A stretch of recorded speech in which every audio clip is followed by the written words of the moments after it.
श्री वल्लभाधीश की जय। श्री वल्लभाचार्य जी विरचित तत्वदीप निबंध से नमो भगवते तस्मै कृष्णायाद्भुत कर्मणे रूप नाम विभेदेन जगत कीर्ति यो यतः। श्री वल्लभाचार्य जी ग्रंथ के प्रारंभ में मंगलाचरण करते हैं और इस मंगलाचरण ही में संक्षेप से वेद, गीता, व्यास सूत्र तथा श्री भागवत के सिद्धांत का भी वर्णन करते हैं। नमो भगवत, भगवान के ने जीवों को सर्व पुरुषार्थ दिए हैं। उसके प्रति उपकार में जीवों की ओर से भगवान के अर्थ नमस्कार ही हो सकता है। इसके अलावा भगवान की प्रत्युपकार कुछ भी जीव नहीं कर सकता है। यह शास्त्र का सिद्धांत है। शास्त्र में लिखा है, जिनके गरुण जी आसन बैठने के लिए हैं, कौशलमणि भूषण अलंकार जिनके है, लक्ष्मी जी जिनकी पत्नी है और जो स्वयं वाणी के पति हैं, उनको आसन, आभूषण, धन, स्तुति आदि द्वारा जीव उनका क्या सत्कार करेगा।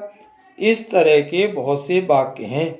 इसलिए जीवों के नमस्कार करने योग्य सबसे बड़े से बड़ा देव श्री पुरुषोत्तम ही है। पुरुषोत्तम वही है जो वेद में और लोक में प्रसिद्ध होकर अनेक वादी जनों ने अपने अपने मत में पुरुषोत्तम को कुछ और ही मान रखा है। परंतु स्पष्ट तथा यथार्थ विचार किया जाए तो श्री कृष्ण ही पुरुषोत्तम है। सबसे बड़े से भी बड़ा परब्रह्म जिसको कहते हैं, वह ही जगत का उद्धार करने को अखंड पूर्ण रूप से जितना है उतना ही समग्र प्रकट हुआ, तब कृष्ण कहा गया। यहाँ पर कृष्ण शब्द पर ब्रह्म का वाचक है। परम ब्रह्म कृष्ण इत्यभिधीयते, यह वेद वाक्य है। तथा श्री गीता जी में श्री कृष्ण ने आज्ञा की है, यस्मात् क्षरमति तो हम क्षरादापिचोत्तमः अतोऽस्मि लोके वेदे च प्रथित पुरुषोत्तम। अर्थात हे अर्जुन, क्षर ब्रह्म जो संपूर्ण भूत और अक्षर ब्रह्म जिसकी ज्ञानी उपासना करते हैं, उन दोनों में से उत्तम हूँ और लोक वेद में पुरुषोत्तम नाम से प्रसिद्ध हूँ। तथा भागवत में कृष्णस्तु भगवान स्वयं अजोपि जातो भगवान यथाग्नि, इस श्लोक में लिखते हैं, जैसे राजा अपने पुत्रों में झगड़ा देखता है तब स्वयं अपने क्रूर दुष्ट स्वभाव वाले पुत्रों को दूर करके शांत स्वभाव वाले भोले वाले पुत्रों को अपने समीप रखता है, ऐसे ही दैवी जीव वे भगवान के शांत रूप हैं। आसुर जीव हैं, वे भगवान के अशांत रूप हैं।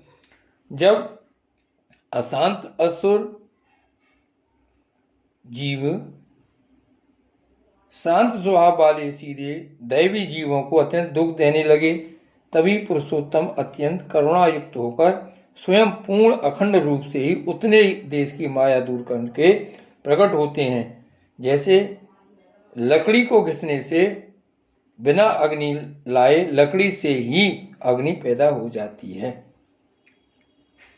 इसलिए केवल धर्म रक्षा के लिए ही पुरुषोत्तम का अवतार नहीं है, क्योंकि धर्म रक्षा तो अंशावतार द्वारा भी कर सकते हैं, परंतु जब सूर्य उदय होता है तब दीपक की आवश्यकता नहीं रहती है, क्योंकि दीपक के कार्य को सूर्य कर देता है।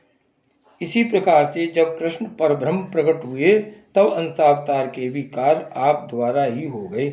इस कारण से कितने ही मनुष्यों को अंश के कार्य देखकर कृष्ण में अंशावतार का भ्रम हो जाता है। यह इंद्रियों को भी हो जाता है। तब भगवान गोवर्धन धारणादि लीला करके उनके अज्ञान को दूर करते हैं। और तो क्या, वसुदेव जी भी एक समय नारदादि ऋषियों से अपने कल्याण होने का उपाय पूछने लगे थे। उस समय नारद जी ने कहा, हे वसुदेव जी, हम सब ऋषि लोग अपना कल्याण होने के लिए कृष्ण के दर्शन करने को आते हैं। वे पूर्ण ब्रह्म कृष्ण तुम्हारे पुत्र भाव को प्राप्त होकर सर्वदा समीप रहते हैं। तुम्हारा सदा कल्याण ही हो रहा है। रूप नाम विवेदेन जगत कीर्ति यो यतः। वेद में सृष्टि करना ब्रह्म का लक्षण लिखा है, उसका वर्णन करते हैं नाम रूपेति।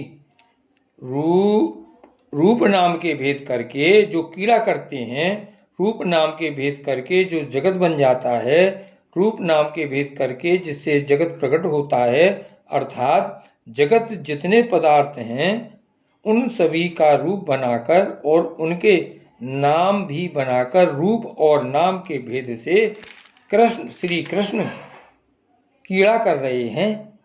पदार्थ स्वरूप और शब्द स्वरूप दो प्रकार का जगत है, वह भी आप स्वयं ही बने हैं, अर्थात कार्य भी आप ही हैं। और मृतिका जैसे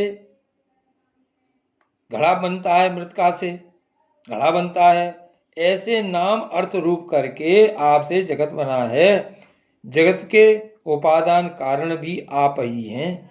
अपने स्वरूप के अलावा और कोई पदार्थ की कीड़ा करने वाले आप स्वयं ही हैं। इसी से आप अपनी कीड़ा में परम स्वतंत्र हैं। आप श्री भगवान के अलावा कोई पदार्थ नहीं है जिसमें आप आसक्त हों। इस कारण आप निर्लेप हैं। इस प्रकार से ज्ञान से मोक्ष होता है। यही सभी शास्त्रों का निचोड़ है। श्री वल्लभाचार्य जी ग्रंथ के आदि में ऐसी लीला करने वाले श्री कृष्णचंद्र को नमस्कार करते हैं। श्री गोवर्धन नाथ की जय।